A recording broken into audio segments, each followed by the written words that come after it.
So, im wahrsten Sinne des Wortes, Crackling Fire von Leslie bzw. Watt mit 68 Gramm NEM. Schöner kleiner Vulkan.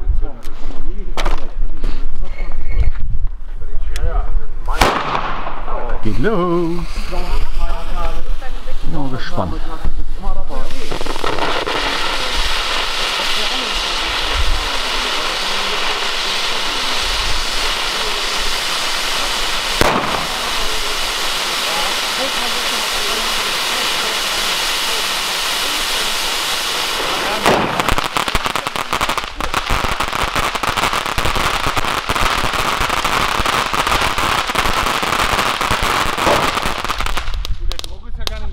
Alter, ist das enorm, was aus so einem kleinen Ding rauskommt.